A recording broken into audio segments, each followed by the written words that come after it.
Assalamualaikum semuanya para kanca dimanapun saat ini berada. Jumpa lagi kita di suasana hari ini. Hari Selasa tanggal 30 Januari tahun 2024. 2 hari menjelang gajian. Tahu bener. Oke para kanca semuanya. Hari ini suatu surprise banget dan juga kebanggaan bagi kita semuanya, Tanjung Inim Radio dan juga masyarakat Muara Enim dimanapun berada yang sedang menyaksikan live-nya kita di Facebook, IG dan juga di TikTok. Karena kita kehadiran seorang sosok yang kita banggakan bersama untuk masyarakat Merinim yang ada di Kabupaten Merinim ataupun yang ada di rantau. Ini dia. Ibu Bupati kita, Ibu Rose Mafiana Rizali. Selamat pagi, Assalamualaikum Bu.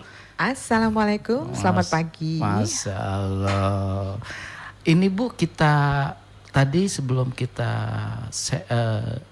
flyernya kita share ke seluruh grup yang isinya orang Muara Enim. Wah, yang ada di Tanjung, di Palembang, di Jakarta, di Bandung. Nah, penasaran Bu? Kepengen kenalan Ibu katanya. Hari ini para kanca nanti kita sampai pukul sampai inilah pokoknya sampai puas ya Bu ya. Kita akan ngebahas masalah donor PMI Palang Merah Indonesia dan kebenaran beliau saat ini menjabat selaku Ketua PMI Kabupaten Muara Enim yang baru saja dilantik pada tanggal 18 Januari yang lalu ya Bu ya. Iya. Selamat Bu atas pelantikannya, insya Allah PMI semakin jaya. Wow. Insya Allah. Oke Bu, silakan nih Bu, kepengen dengar nih statement pertama nih dari Ibu Bupati kita, silakan Bu. Mengenai PMI? Ya PMI yuk. PMI. Jadi PMI adalah salah satu organisasi sosial yang sangat dibutuhkan sebenarnya pada seluruh umat manusia ya. Dibentuk di Jenewa kemarin, kemudian di Muara Enim sendiri ini sudah dibentuk tahun 2018 ya Bu Iin ya? Lebih ya? Hampir 15 tahun karena kemarin peraturannya saya baca itu per 2018 gitu. Jadi saya pikir ini, tapi kalau saya lihat dari SDM sekarang yang ada di Muara Enim ini kayaknya sudah profesional gitu. Jadi saya diminta dari PMI untuk bergabung dengan Palang Merah Indonesia Muara Enim dan alhamdulillah ya karena saya kebenaran berlatar belakang dokter. Jadi oke lah saya bilang saya tidak berkeberatan untuk membantu selama kami berada di Muara Enim. Nah, jadi Muara Enim ini merupakan kalau saya perhatikan dari rumah sakit, dari dinas kesehatan itu memang suatu jalur transportasi di mana transportasi kesehatan pun termasuk di sini. Jadi Lahat, Pali, kemudian daerah arah ke Batu Raja itu, Pagar Alam, Kikim ya daerah itu merupakan suatu pertemuan di sini.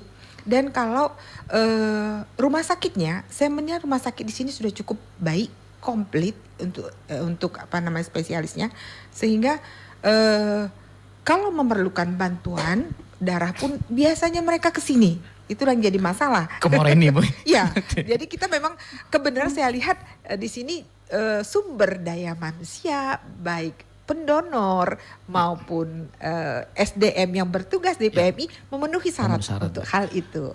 Menjadi suatu kebanggaan bagi kita masyarakat Muara Enim. Oke Bu, nih Ibu para kanca, beliau seorang dokter spesialis. Saya spesialis anestesi. Makanya hati-hati. Gitu. Izin Bu, kalau bertanya Bu, kalau untuk yang dokternya Bu, kita spesialisnya apa tuh Bu? Mungkin maksudnya saya S1. S1-nya? Saya lulusan FK Unsri tahun 1991. Kemudian saya melanjutkan di Universitas Gadjah Mada itu untuk mengambil spesialis anestesi, selesai 2002. Kemudian saya melanjutkan konsultan neuroanestesi dan konsultan obsesi anestesi, selesai tahun 2012. Kemudian saya melanjutkan S3-nya juga di Unpad, itu selesainya 2016 kemarin. Biasa para kancur. Host tuh kalau nggak tahu pura-pura nanya. Oke. Gini Bu, waktu Ibu dipilih menjadi ketua PMI, bidangnya kan enak nih Bu. Ibu dokter, nyambung nih semua ini. Okay. Cuman pertanyaan saya adalah bagaimana Ibu membagi waktu dengan kesibukan Ibu yang lain, dengan profesi sebagai dokter, terus mendampingin Bapak, terus sebagai ketua PKK. Sekarang bertambah lagi nih Bu. Menyiasatinnya gimana tuh? Oh, siasatnya. Jadi begini, saya melihat alur pemerintahan. Karena saya ini seorang dokter sangat profesional di bidang saya. Saya dosen, saya saya di bidang pelayanan. Walaupun saya di struktural tapi masih ada di dalam lingkungan rumah sakit. Kemudian saya berpindah ikuti suami saya untuk ke pemerintah daerah. Saya melihat pekerjaan saya itu linear. Jadi dari PKK itu juga mengurus masyarakat. Jadi PKK adalah suatu organisasi wanita yang bermitra dengan Pemda, sehingga dia mempunyai juga pokja-pokja yang berurusan dengan kesehatan.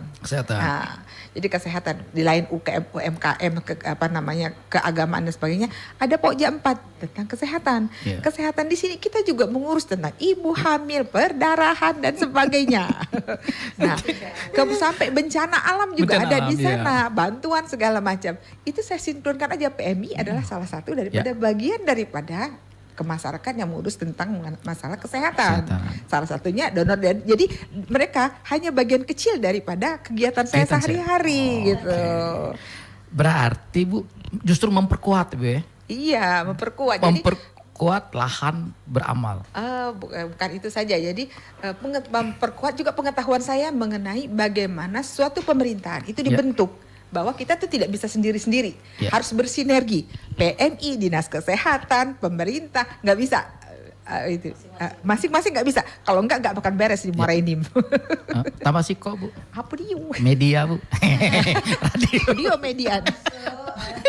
Masuk baik Bapak ini. Dari tadi masuk itu terus Bu. Nah, ya gimana? Oke Bu. Jadi gini, kemudian tadi kan seru nih kan Bu ya, sudah masuk semua nih klub dodoannya pas nian Bu. Nah sekarang kepengen tahu juga Bu, kami kepengen tahu seberapa enjoynya Ibu menikmatin pekerjaan ini loh. Iya kan, maksudnya tuh gini loh Bu, membagi waktu yang tadi yang saya tanya adalah membagi waktunya, tek gitu loh, lemanian, kan? Nah, dinikmatinya itu Bu. Oh itu. Jadi secara prinsip saya itu berpikir bahwa manusia ini di dalam dunia ini disuruh belajar. Jadi belajar apapun itu saya pelajari. Jadi begitu saya masuk sini, saya harus melepaskan sesuatu yang selama ini saya lakukan, yaitu di ruangan operasi, gitu. Kemudian menghadapi pasien yang setengah mati, yang inilah, yang itulah, mengajar. Saya waktu saya itu sangat ketat untuk dari pagi sampai malam itu membina suatu manusia untuk menjadi sesuatu, baik itu dokter umum maupun dokter spesialis. Itu saya lakukan. Sekarang saya harus berada di masyarakat luas.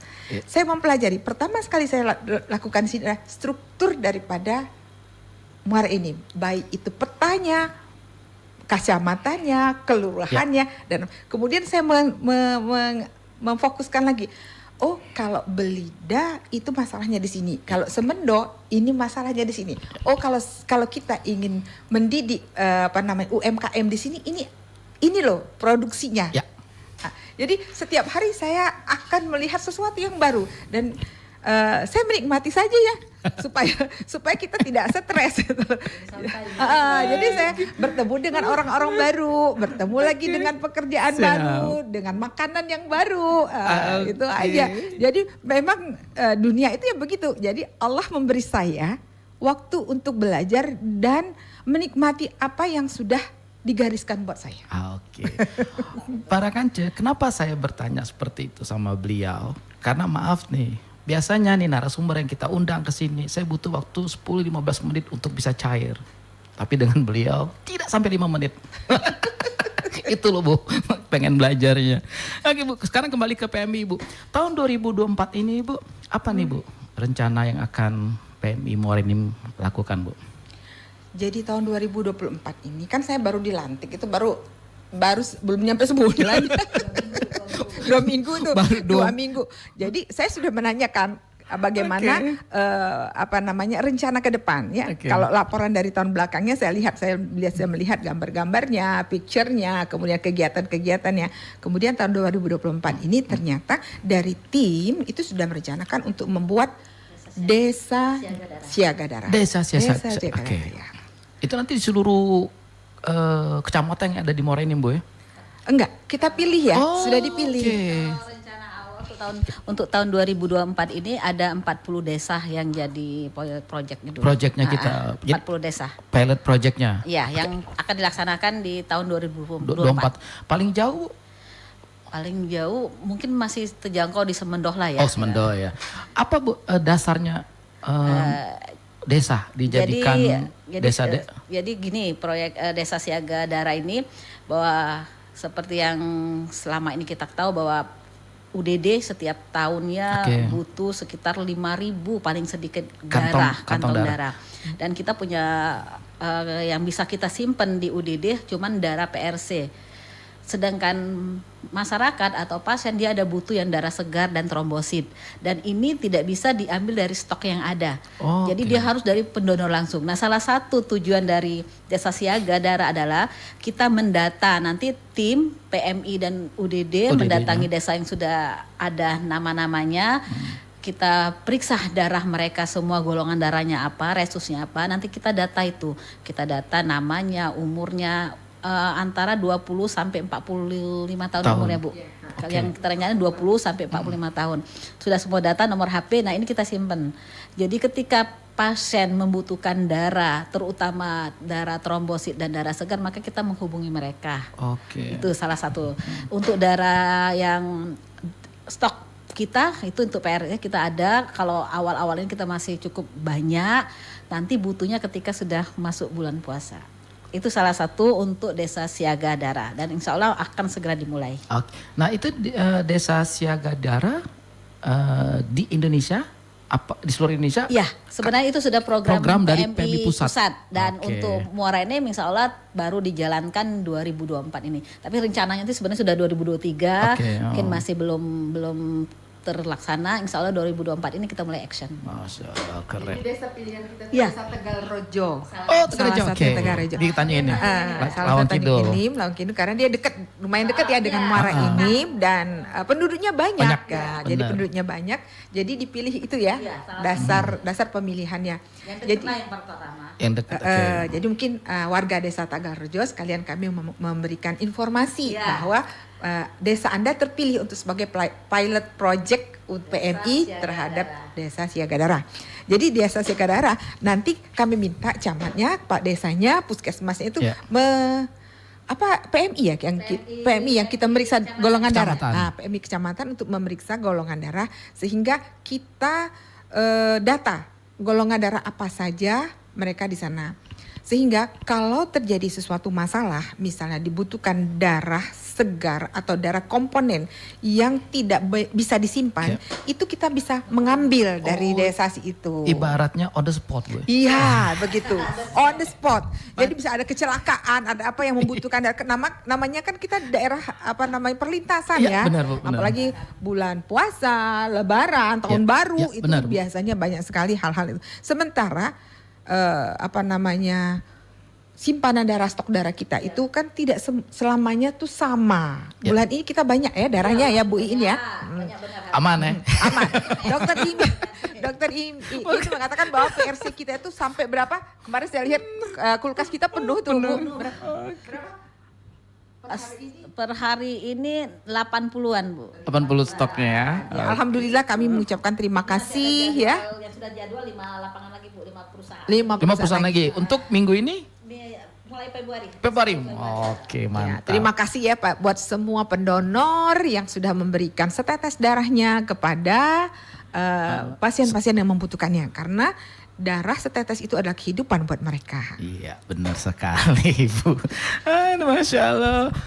Mungkin menambah Ibu. Oke, silakan Dokter Iin. Nanti kan ada ke pimpinan Puskes Tanjung Enim juga bahwa untuk desa siaga darah yang kita periksa itu golongan darahnya ini nanti dari PMI semua. Paling nanti kalau memang terbatas atau kekurangan paling minta tolong bantuan tenaganya. Oh gitu. Tapi kalau abang kita yang datang Bu, kita yang datang. Kita jemput bola. Iya, nanti kita. Gitu. Kalau kita sekarang tidak jemput darah kita Bu. Masya Allah, para kanca semuanya. Kalau sharing kita pagi hari ini, insya Allah membuka membuka jendela informasi kita. Begitu berat tugas yang dilaksanakan oleh Palang Merah Indonesia, terutama di Kabupaten Muara ini. Tetapi ketika kita bisa bekerja sama, saling support dan ikhlas, nah ikhlas nih kata kuncinya nih. Oke, di tengah-tengah kesibukan beliau bisa melaksanakan kegiatan sosial ini. Oke, kita akan ngobrol lagi, kita akan ngulik lagi, ngobrol seru lagi dengan Ibu Dr. Rosa Mafiana Rizali SPAN dan juga dengan Dr. Iin. Saya yakin banget nih Dr. Iin familiar banget nih Bu. Donor darah Dr. Iin. Kita akan kembali lagi para kanca setelah satu lagu yang berikut ini. Oke para kanca semuanya, masih dari Jalan Buluran atas nomor 3, Talang Jawa Tanjung Enim, masih di Tanjung Enim Radio. Hari ini kedatangan tamu kita, orang-orang hebat yang alhamdulillah ternyata cuman butuh waktu 1 minggu di tengah-tengah kesibukan beliau. Biasanya Bu kami ngundang sebulan tak dibalas surat kami Bu. Itu waktunya tidak tepat. Waktunya yang tidak tepat. Ini kebenaran kan rezeki ya. Saya juga waktunya longgar ya. Awal-awal tahun kan belum banyak kegiatan. Ini apa? Ngundang Ibu seminggu langsung dijawab. Oke. Masya Allah. Rezeki Bu, bener Bu ya. Oke Bu, kita kembali lagi dengan PMI Bu. Tadi kita ada cerita tentang desa siaga darah. Nah kemudian apa tuh dari program dari PMI pusat ya Bu ya. Oke, nah Bu, seberapa siap Bu sekarang? Apakah kita sudah melakukan sosialisasi terhadap ini dan seberapa siap desa atau masyarakat dari perangkatnya untuk mensupport kegiatan ini Bu? Mungkin Dokter Iin yang sudah melakukan kegiatan ini sebelum saya datang. Terima kasih. Jadi untuk desa siaga ini kan itu kegiatan PMI. Yeah. Jadi kan mungkin saya jelaskan dulu bahwa PMI, di bawah PMI ada UDD ada Bangkas. Kalau kita di UDD sebenarnya unit donor darah, fokus kita ke darah. Tapi kita juga mengetahui semua kegiatan PMI. Salah satunya adalah desa siaga darah. Untuk kesiapan yang saya tahu dari sekretaris PMI bahwa itu sudah mulai pendekatan atau advokasi ke desa. Ke desa dulu ya. Maksudnya saya misalnya kepala desa, kecamat dan sebagainya. Nanti di situ baru sosialisasinya ke masyarakat. Dan sekarang kita lagi mempersiapkan sarana prasarana lah ya. Buat memeriksa darah orang kan nggak bisa pakai apa, harus ada alat dan sebagainya. Nah itu nanti dari PMI menyiapkan, untuk tenaga SDM yang melakukannya tetap dari UDD. Ada kemungkinan membina masyarakat setempat, mungkin kerjasama dengan PKK-nya, mungkin membantu menjadi apa ya? Iya, diharapkan asisten medisnya gitu. Kalau asisten medis mungkin sebagai yang mendata gitu mendata ya. Membuat daftar namanya, registrasi yang seperti itu. Nah, ininya Bu berarti kan melibatkan desa bersama perangkatnya. Ya. Nah, targetnya Bu, ada target nggak misalnya untuk satu desa itu ada yang menjadi pendonor aktif?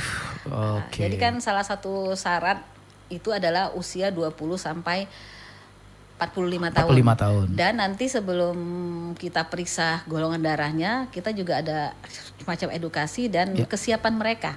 Artinya ketika mereka mau, mereka bersedia ketika dibutuhkan darahnya. Bukan cuma diperiksa semua, ternyata udah pengen tahu aja golongan darah selesai. Enggak.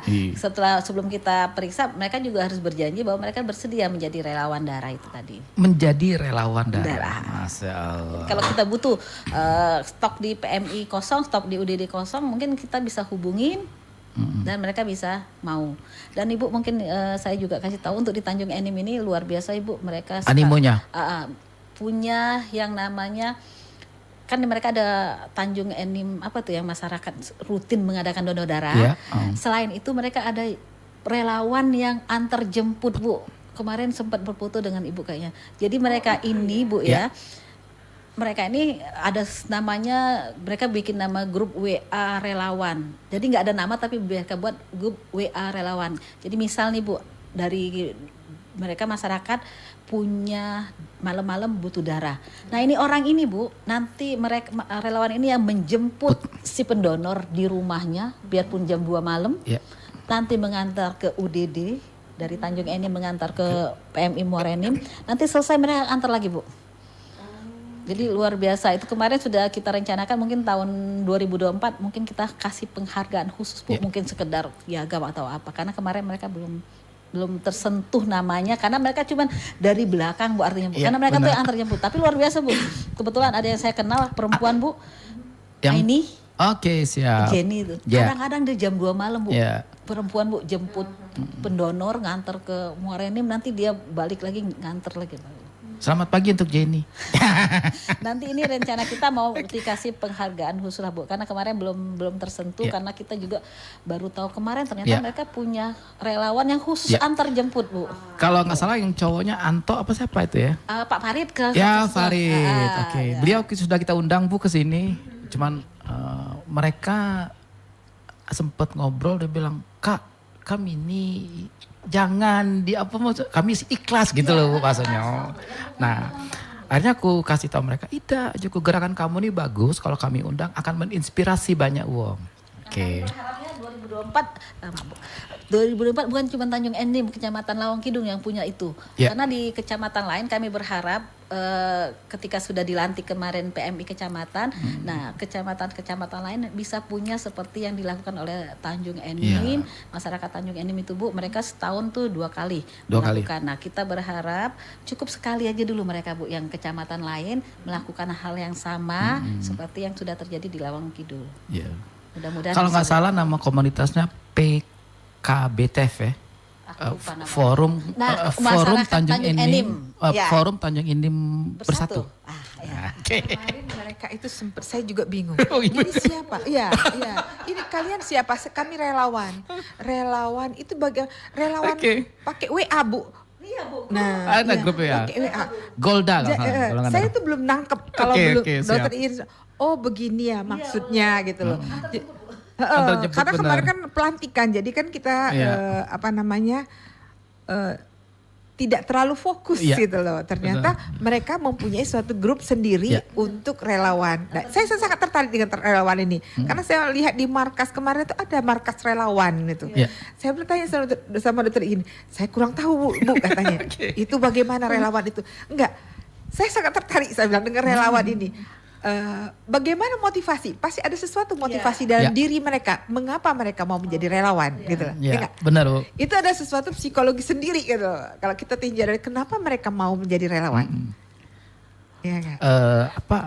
Panggilan jiwanya Bu. Panggilan jiwa. Nah itu yang boleh mungkin perlu di podcast juga itu. Jadi sudah panggilan jiwa seorang relawan. Pernah kita undang waktu itu. Gak ada nama, pokoknya nama cuma grup WA. Iya. Terjemput Bu. Oh itu ya. Salah satu yang aktif mereka yaitu tadi PKBTF. Itu mereka udah kerjasama setahun bisa 3 kali. 3 kali mereka bikin Bu. Nah kemudian yang tadi yang Farid CS juga ada tuh Golda. Dan alhamdulillah Bu. Nah kami radio hadir di tengah mereka, supportnya mempublikasikan dengan catatan satu, jangan ngetop apa tuh Bu, ada aturan saya nggak boleh ngetop dari kegiatan itu. Oh, ya, aturan mereka. Jadi memang bersembunyi di balik layar. Ngaco. Kalau image-nya relawan adalah biasanya untuk pilkada, pileg, pilpres untuk redara Bu Oke. Nah sekarang tadi kita kepentingan pribadi mereka. tanpa kepentingan pribadi. Terus gimana tanggapan Ibu gimana nih Bu? Gerakan relawan tadi itu Bu. Tadi kan kita bahas masih umum nih. Ibu kan kaget nih tiba-tiba kalau di Muara Enim ada relawan penggerak untuk donor darah itu Bu. Iya, mungkin ya selama ini saya tuh bergerak di rumah sakit. Okay. Saya mengambil darah, mentransfusikan darah, meminta resep darah, kemudian mengecek darah, pokoknya urusan dengan tromboaparesis segala macam itu urusan saya. Okay. Tapi begitu saya di sini, saya kan harus berhubungan manusia, saya berhubungan manusianya ya.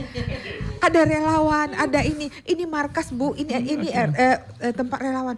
Saya berpikir, oh ternyata selama ini sesuatu yang tidak tersentuh oleh saya itu adalah sesuatu yang hidup, sesuatu yang bersifat kemanusiaan di luar itu. Di luar daripada operasi, anestesi, entah apa-apa itu pekerjaan saya sehari-hari yang dari menyita waktu saya dari pagi sampai malam. Jadi saya berpikir apa yang memotivasi ya seorang relawan untuk bisa bekerja seperti ini. Dan itu tidak ada di kota besar itu hampir tidak ada. Karena apa? Di kota besar semuanya rumah sakit dekat, ya enggak?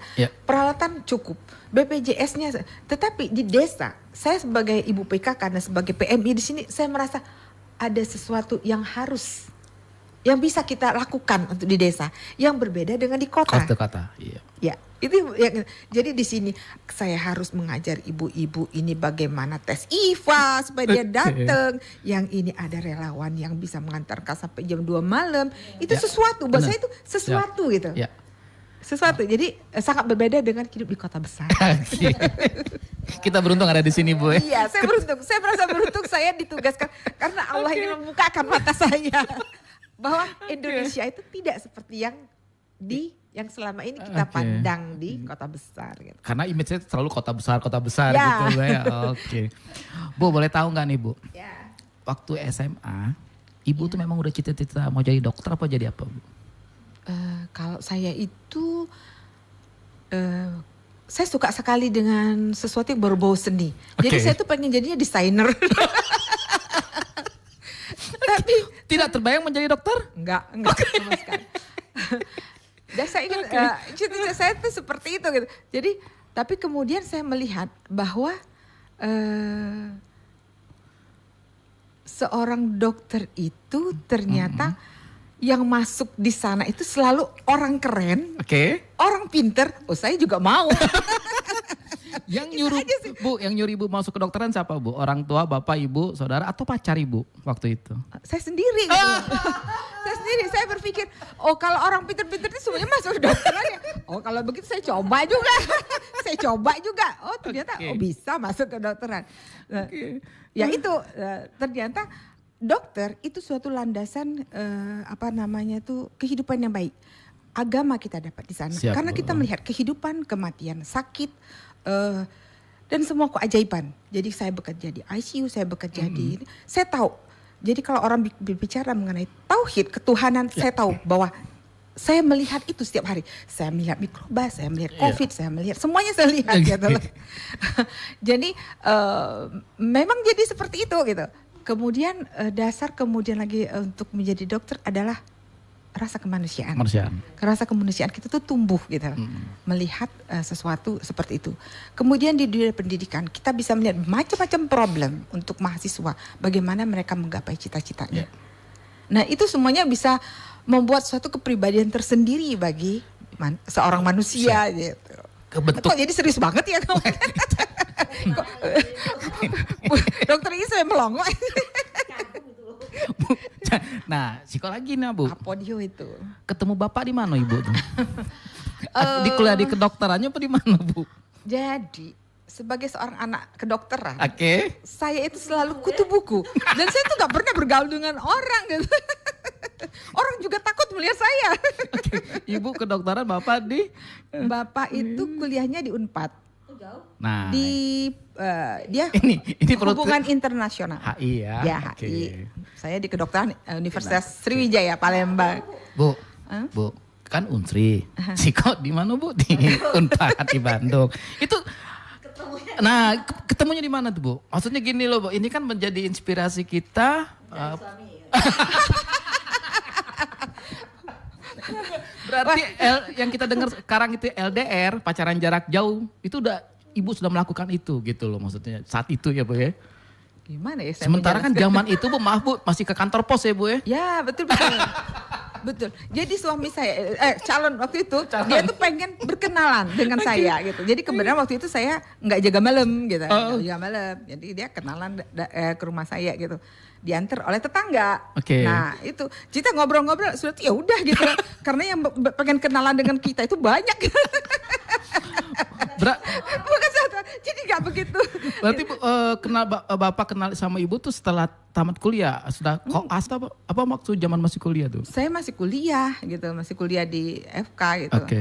Dan juga Bapak juga masih kuliah gitu ya kayaknya. Libur, dia libur. Libur. Berarti janjiannya di depan itu PMP Asa Bu. Enggak. Bukan. Saya tuh bukan tipe orang yang mau diajak keluar. Saya tuh kalau orang mau datang ke rumah itu harus ke rumah. Harus ketemu bapak saya. Itu yang membuat orang tuh stres gitu.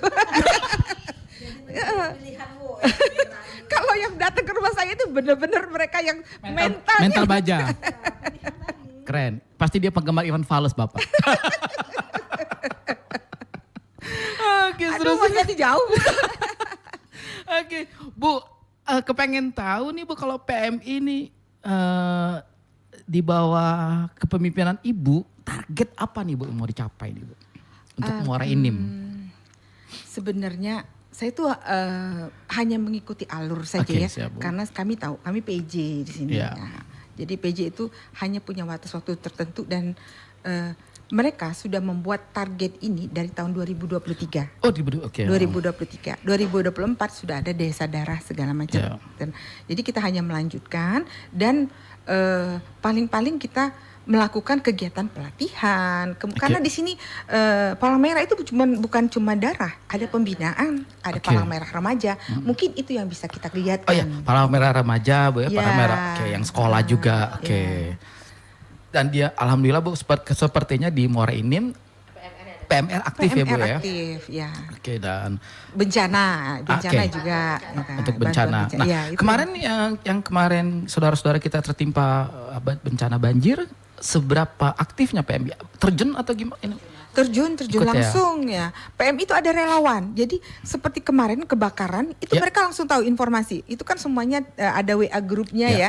Jadi saya tahu malam-malam ada kebakaran di daerah Gelombang. Ya di Gelombang betul. Siap. Kemudian ada banjir di daerah mana gitu ya. Dan mereka turun langsung. Jadi kalau saya ikut sama PKK atau sama Bapak Bupati meninjau di lapangan, PMI pasti ada. Saya bilang waktu PMI top. PMI Muara Enim top deh. Semangatnya tinggi Bu. Bagus semangatnya tinggi gitu. Apalagi sejak radio ngadain donor darah Bu. Oh iya. Kalau medsos itu. Oke, Bu, saya kepengen tanggapan Ibu nih Bu. Kita kan kalau darah ingat orang selalu berpikir sisi negatif bahwa darah itu diperjualbelikan. Ini kan stigma yang muncul di masyarakat. Bagaimana Bu triknya Ibu, caranya Ibu untuk menepis anggapan ini terutama di Kabupaten Muara ini Bu, melalui PMI-nya kita. Karena image orang darah di PMI pasti yang mengeluarkan dana lah untuk ini segala macam. Nah itu kita menepisnya tuh. Kalau sebenarnya kalau darah itu kita tidak pernah menjual-belikan ya, kecuali kalau ada oknum-oknum di dalam.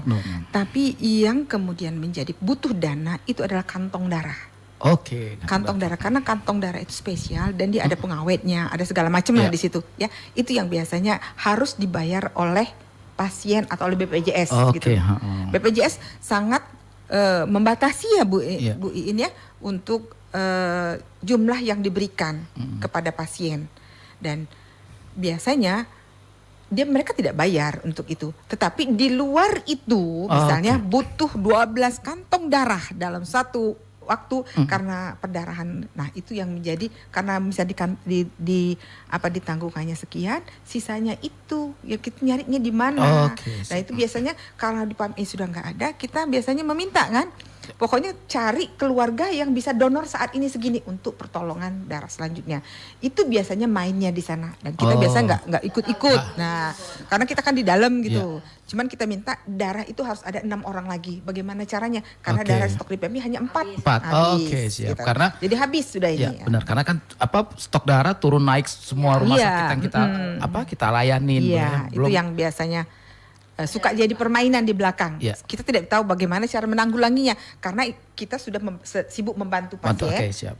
Dan itu di belakang layar mereka kan cari sama keluarga, mungkin keluarganya juga entah apa kerjanya. Kenal di mana segala macam. Kita juga nggak tahu gitu. Apa mereka terjadi jual beli di balik itu kita nggak tahu. Kita nggak ikut lah Bu ya. Tapi kita terkena dampaknya Bu ya. Kita terkena dampaknya padahal darah kita itu sudah kita nggak pernah ada transaksi uang tidak pernah ada transaksi uang di UDD PMI Kabupaten Morenin. Kita udah nyiapin kwitansi Bu ya. Nggak kata. Makanya kalau misalnya para kanco ketemu kwitansi atas nama PMI hati-hati itu. Bohong itu. Oke, sekarang dengan Dokter Iin Dokter Iin sudah sekian tahun mendharma baktikan waktu kerja di PMI. Pengalaman yang paling menarik Dokter Iin apa tuh?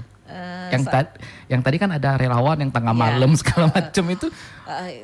Saya baru ini tahun ketiga saya di UDD PMI. Jadi waktu pertama masuk kaget ternyata darah tidak sesimpel yang saya pikirkan. Ternyata banyak kegiatan-kegiatan yang luar biasa gitu. Dan yang paling berkesan itu ketika tadi relawan-relawan itu loh Bu. Yang luar biasa, termasuk ada yang mendodorkan darah sudah sampai 100, lebih dari 75 tanpa dibayar, tanpa apapun mereka datang. Kadang-kadang mereka rutin datang. Ada juga pendonor itu yang dia kerja nih karena nggak ada waktu dari pagi sampai jam 9 malam dia datang ke UDD, dia cuma mau mendonorkan darahnya sukarela. Kemudian yang paling shock lagi itu tadi yang waktu pelantikan ketemu orang yang relawan yang khusus antar jemput. Ada yang perempuan loh Bu, kalau cerita. Itu jam 2 malam kalau dibutuhkan bangun tidur jam 2 malam jemput si pendonor di rumahnya nganter ke PMI nanti nganter balik lagi gitu. Jadi luar biasa itu tadi kata Ibu tadi, apa sih motivasinya? Mungkin itu nanti yang perlu kita cari. Bolehlah di podcast lagi Bu ya, biar kita tahu dan bisa memotivasi orang lain. Nanti kita undang lagi dia Bu. Ini perintah Ibu. Pak Farid. Ibu Bupati yang ketua nih yang perintah ketua nih. Oke semuanya para kanca, sesi kedua kita seru. Alhamdulillah terkorek.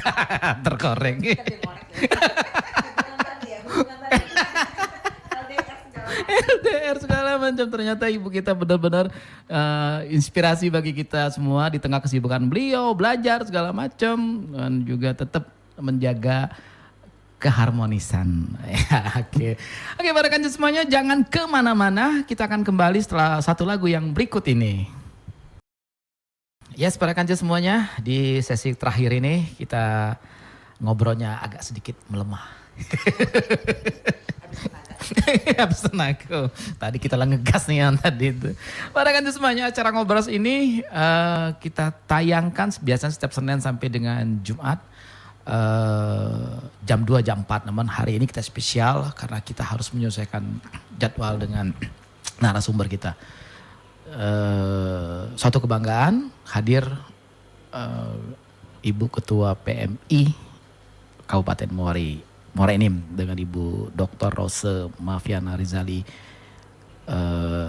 SPAN dan juga Ibu Iin, Dokter Iin. Nah nanti kalau para kance ke mana?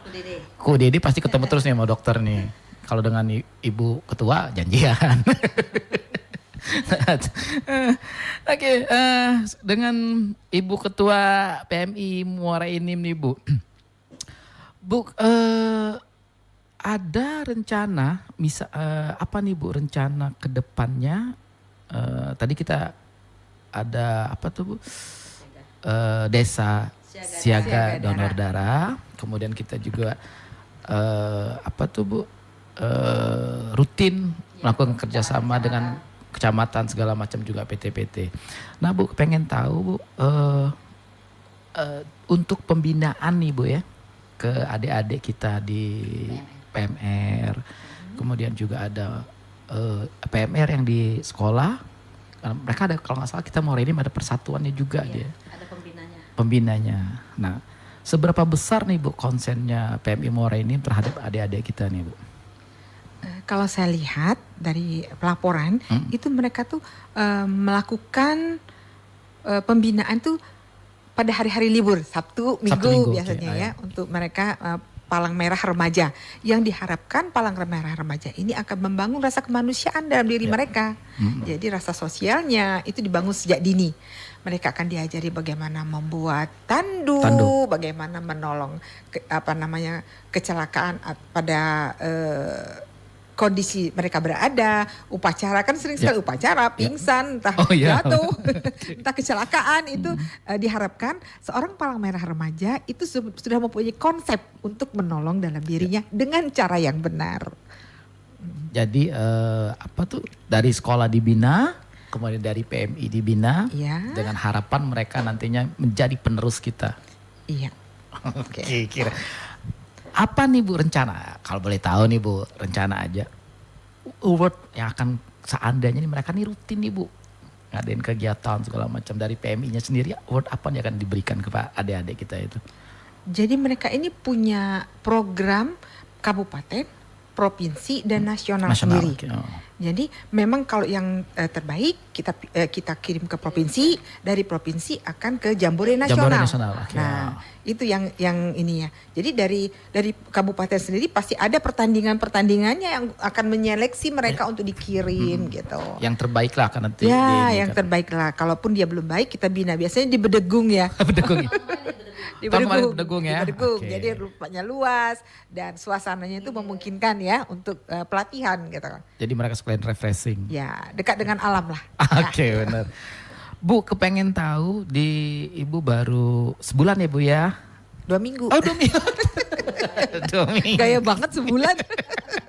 Bu, sebulan. Nerima honor ini. Oke Bu, kalau kan 2 minggu Bu ya. Ini 2 minggu ini yang Ibu rasakan di PMI ini Bu. Gimana Bu animonya Bu? Animo dari para kawan-kawan anggota Ibu di PMI yang tadi itu kemudian di anggota masyarakat Muara Enim Bu, tentang PMI kita nih Bu. Kalau saya ini sebenarnya baru orientasi ya untuk Muara Enim ini ya, belum bisa saya mengatakan bahwa animenya. Tapi kalau saya melihat bahwa yang saya lihat dari Muara Enim adalah kompak. Bu. Jadi mereka kompak, mau bekerja dan mempunyai dedikasi sendiri. Itu merupakan poin yang positif untuk suatu kerjasama tim gitu. Jadi aja. Tinggal ngelinding. Tinggal dorong, udah jalan. Oh ini jalannya gitu, udah jalan mereka. Karena mereka sudah punya visi dan misi sendiri gitu. Siap, oke. Ini closing statement nih Bu. Closing statement dari Ibu, kepengen tahu kita harapan Ibu tentang PMI, kontribusi PMI terhadap masyarakat Kabupaten Muara Enim di tahun 2024 ini. PMI itu sudah merupakan suatu organisasi internasional. Jadi dia punya AD dan ART sendiri. Saya berpikir bahwa PMI akan selalu mengikuti hal tersebut, akan berjalan dengan sesuai prosedurnya, dan saya melihat bahwa PMI di sini sudah lengkap. Ada markasnya yang membawahi kegiatan-kegiatan mulai dari PMR, mulai dari bencana. Itu sudah ada. UDD-nya juga baik gitu. Jadi teruskan itu, kita tingkatkan nanti pada waktu kebutuhan meningkat. Jadi kan kita tidak bisa melakukan sesuatu kalau tidak ada kebutuhan. Kita mengambil radar banyak-banyak, ternyata tidak ada yang butuhkan, nggak mungkin juga. Tapi kita akan menyesuaikan dengan kondisi di lapangan. Kalau kondisinya butuh tromboaparesis, ya apa salahnya kita akan melakukan seperti itu nanti. Kita akan buat. Kalau misalnya dibutuhkan sesuatu yang transportasi yang mungkin membutuhkan itu, mungkin aja kita akan melakukan suatu mobil transportasi yang cukup baik untuk pengangkutan pasien atau pengangkutan transportasi lah ya.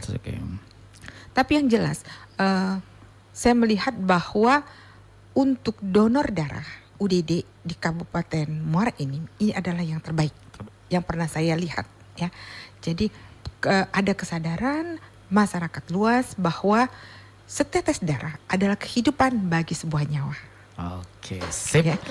Masalah. Oke semuanya para kanca, terima kasih banyak setelah kita mendengarkan bersama-sama dari PMI Kabupaten Muara Enim dengan Dr. Iin dan juga dengan Ibu Ketua PMI Kabupaten Muara Enim dengan Ibu Rose Mafiana Rizali. Para kanca semuanya, kami bertiga akan segera pamit undur diri. Mohon maaf bila ada kata-kata yang salah. Bercandanya kami juga agak-agak kelewatan, mohon maaf dengan segala kerendahan hati. Kemudian yang tadi perlu dicatat, Ibu dan Bapak off the record. Itu konsumsi kita, tapi udah kesiar nih. Langsung siaran, tapi siaran langsung tapi seru. Oke, itulah Ibu Bupati kita, humanis, cepet cair, cepet akrab. Oke. Terima kasih banyak Bu atas kehadirannya. Sama-sama. Sehat selalu. Salam untuk Bapak dan insya Allah Bapak ada waktu kami akan ngundang ke sini. Kita mau konfrontir sama enggak? Oke semuanya, dengan Dr. Iin, Ibu Bupati dan juga saya Didi Anggi pamit mundur, disertai juga dengan Uti dan juga ada Niken di ruang siar. Terima kasih banyak. Assalamualaikum dan bye-bye.